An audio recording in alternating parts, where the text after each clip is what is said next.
बिस्मिल्लाहिर्रहमानिर्रहीम। अस्सलाम वालेकुम दोस्तों, कैसे हैं आप सब लोग। उम्मीद है खैरियत से होंगे। जी दोस्तों, आप लोग देख रहे हैं मेरे यूट्यूब चैनल जवाब दो विद नईम अहमद। दोस्तों कल जो है डॉक्टर फारूक सत्तार साहब ने दो टीवी चैनल्स को इंटरव्यू दिए।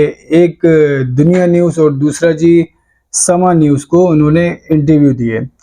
एक इंटरव्यू लिया नादिया मिर्ज़ा साहिबा ने और दूसरा जो इंटरव्यू हुआ उनका वो किरण नाज साहिबा ने लिया। उन दोनों इंटरव्यू में क्या हुआ इस पर बात करेंगे, और इस इंटरव्यू के बाद क्या हुआ इस पर भी बात करेंगे। और इसके अलावा जी एक अफसोसनाक खबर है केपीके से, उस पर भी बात करेंगे। इसके अलावा असद उमर साहब ने भी पीटीआई को छोड़ दिया है, क्या कहा असद उमर ने, इस पर भी बात करेंगे। तो जी प्रोग्राम शुरू करने से पहले हमेशा की तरह मेरी आप लोगों से एक छोटी सी गुजारिश है, अगर आप लोगों ने मेरे चैनल को सब्सक्राइब नहीं किया तो चैनल को लाजमी सब्सक्राइब कर लें। तो प्रोग्राम शुरू कर लेते हैं पहले असद उमर साहब से। असद उमर साहब ने आज सुबह सुबह जो है वो ऐलान किया अपने ट्विटर अकाउंट के जरिए, और उन्होंने कहा कि वो पीटीआई को छोड़ रहे हैं। बिल्कुल उन्होंने कहा वो पीटीआई को भी छोड़ रहे हैं, पीटीआई की बुनियादी रुकनियत जो है वो इससे भी इस्तीफा दे रहे हैं और सियासत भी हमेशा के लिए छोड़ रहे हैं। एक दहाई से ज्यादा अवामी जिंदगी के बाद मैंने सियासत को मुकम्मल तौर पर छोड़ने का फैसला किया है।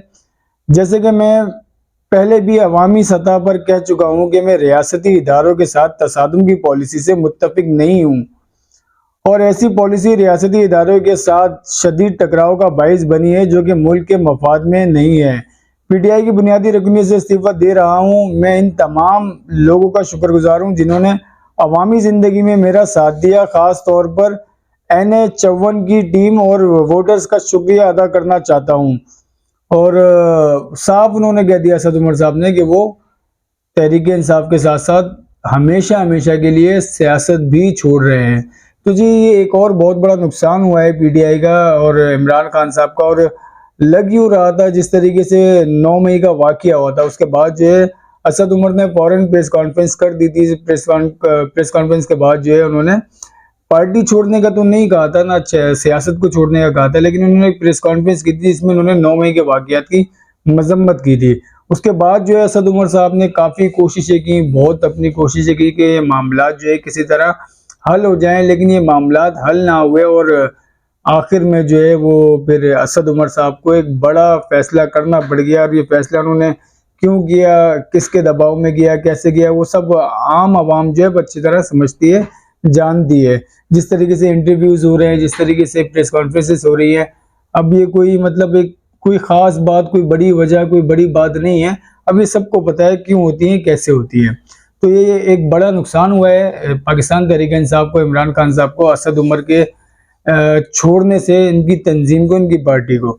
अब जी केपीके से बात कर लेते हैं। केपीके से एक अफसोसनाक खबर है। केपीके के निगरां हुकूमत के जो वजीर आला थे आजम खान साहब, आज जो है उनका इंतकाल हो गया। आजम खान साहब अभी मौजूदा केयर टेकर गवर्नमेंट में वजीर आला केपीके थे, और कल रात को उनकी तबीयत खराब हुई है। तबीयत खराब होने के बाद उनको एक निजी अस्पताल शिफ्ट किया गया जहां उनकी तबीयत जो है वो सही ना हो सकी। उसके बाद जो है वो इंतकाल फरमा गए, और इंतकाल के बाद जो है तमाम मतलब जो हमारे निगरां वजीर आजम काकड़ साहब है, उसके अलावा कामरान टिसौरी और दीगर लोग हैं, सब ने उनके इंतकाल पे ताज़ियती मैसेज किए, ट्विटर पे भी मैसेज किए, और सब ने मतलब ताज़ियत किए आजम खान के इंतकाल के ऊपर। तो ये एक अफसोसनाक वाकया जो केपीके में पेश आया आज।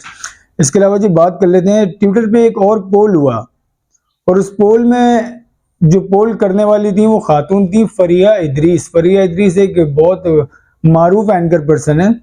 उन्होंने ये पोल किया और अपने पोल में वो लिखती हैं, who in your opinion is better option for Karachi in the upcoming election, जिसमें वो ऑप्शन देती हैं 4 जमातों का। पहला देती हैं वो जमात इस्लामी, दूसरा देती है MQM पाकिस्तान, तीसरा देती है पीपल्स पार्टी, और चौथा देती है PTI। तो इस पोल में हैरत अंगेज वोटिंग होती है।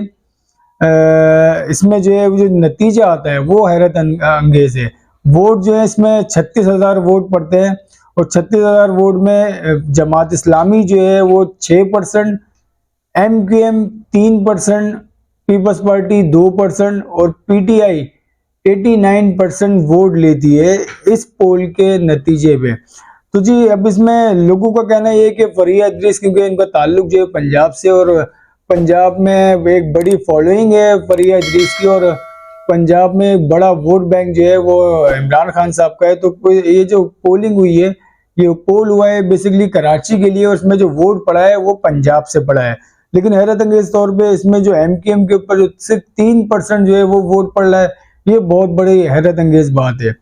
अब जी बात कर लेते हैं बाकी एमकेएम पाकिस्तान के senior deputy convener Farooq Sattar साहब। फारूक सत्तार साहब ने कल जो है 2 टीवी चैनल्स को इंटरव्यू दिए। एक इंटरव्यू इनका लिया किरण नाज साहिबा ने, और दूसरा इंटरव्यू लिया नादिया मिर्जा ने।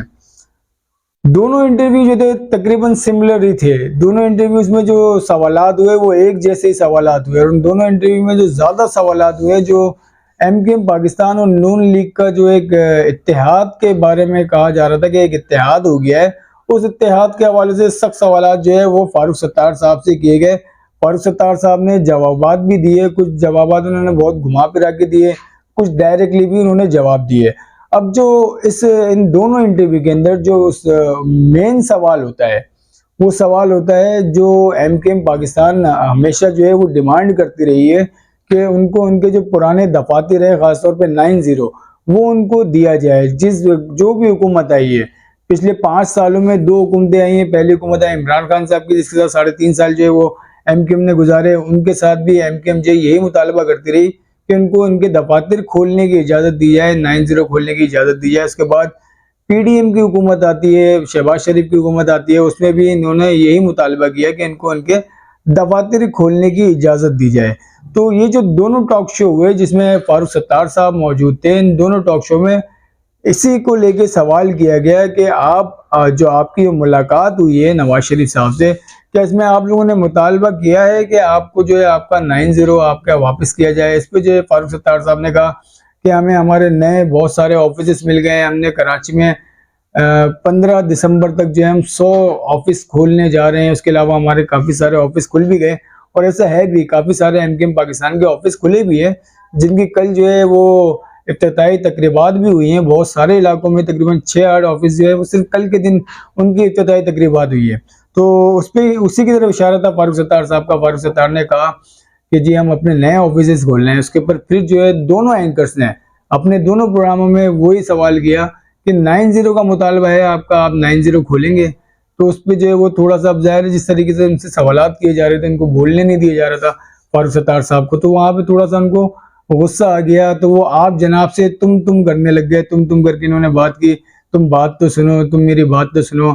तुम्हारे प्रोग्राम की रेटिंग के लिए मैं वो बात तो नहीं करूंगा जो तुम चाहती हो। इस तरीके से फारूक सत्तार साहब ने बात करना शुरू कर दी। जाहिर है जिस तरीके से सवालात उनसे किए जा रहे थे, कोई भी शख्स होता, मैं ये समझता हूँ कि वो उसको थोड़ा बहुत तो गुस्सा आएगा, और फारूक सत्तार थोड़ा सा गुस्सा करने वाला बंदा है।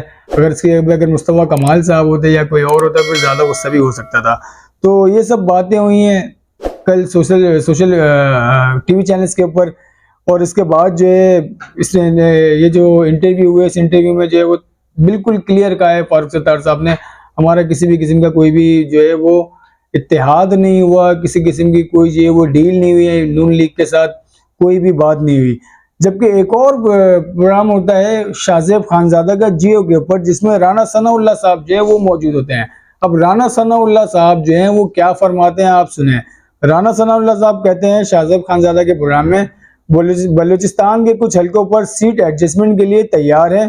कराची में हमारे पास 3 से 4 मौसर उम्मीदवार हैं। जहां हमारे उम्मीदवार कामयाब हो सकते हैं वहां एमकेएम हमें स्पेस देगी। क्लियर कह रहे हैं राना सनाउल्लाह साहब, हमारे पास 3-4 मौसर उम्मीदवार मौजूद हैं। जहां हमारे उम्मीदवार कामयाब हो सकते हैं वहां एमकेएम हमें स्पेस देगी। काफ लीग के साथ सीट एडजस्टमेंट के लिए तैयार है। इस्तेकाम पाकिस्तान पार्टी ने पेशकश नहीं की, मौलाना फजल रहमान के साथ सीट एडजस्टमेंट हो सकती है।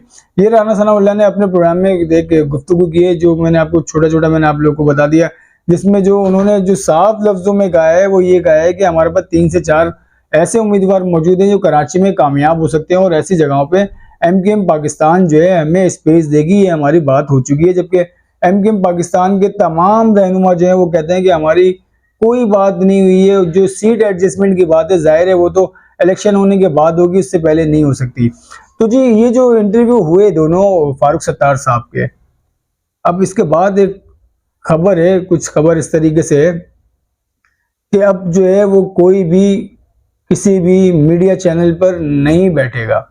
ये कौन कह रहा है कौन नहीं कह रहा है ये तो आप छोड़ दें, ये मैं आपको नहीं बता सकता कि कौन कह रहा है और कहाँ ये फैसला हुआ है, किसने ये फैसला किया है, कौन नहीं बैठेगा वो भी नाम मैं आपको नहीं बताऊंगा। लेकिन आपको अब नजर आएगा कि अब जो है आज से आपको कोई भी ऐसा कराची का कोई बंदा आपको टॉक शो करता हुआ नजर नहीं आएगा।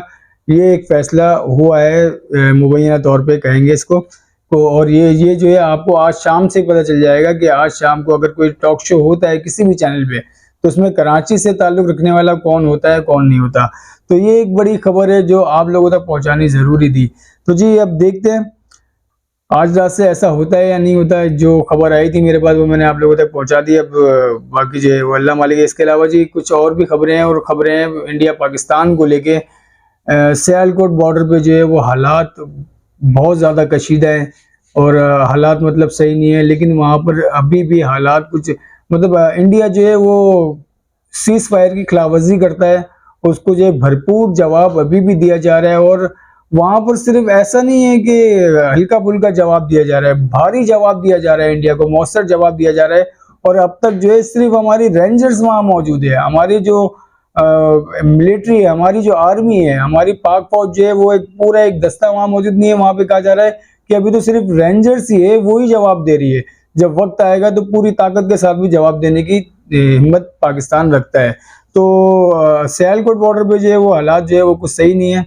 ये खबर भी आप लोगों तक देनी जरूरी थी। और आगे आप देखेंगे ये वर्ल्ड कप खत्म हो जाए, वर्ल्ड कप खत्म होने के बाद जो है काफी सारे चांसेस है कि इंडिया जो है वो कुछ मिस एडवेंचर करने जा रहा है। आप लोग को मेरी वीडियो को अच्छी लगे अपना फीडबैक लाजमी देगा और हो सके तो मेरे यूट्यूब चैनल को लाजमी सब्सक्राइब करें। मुझे इजाजत दें, अल्लाह हाफिज।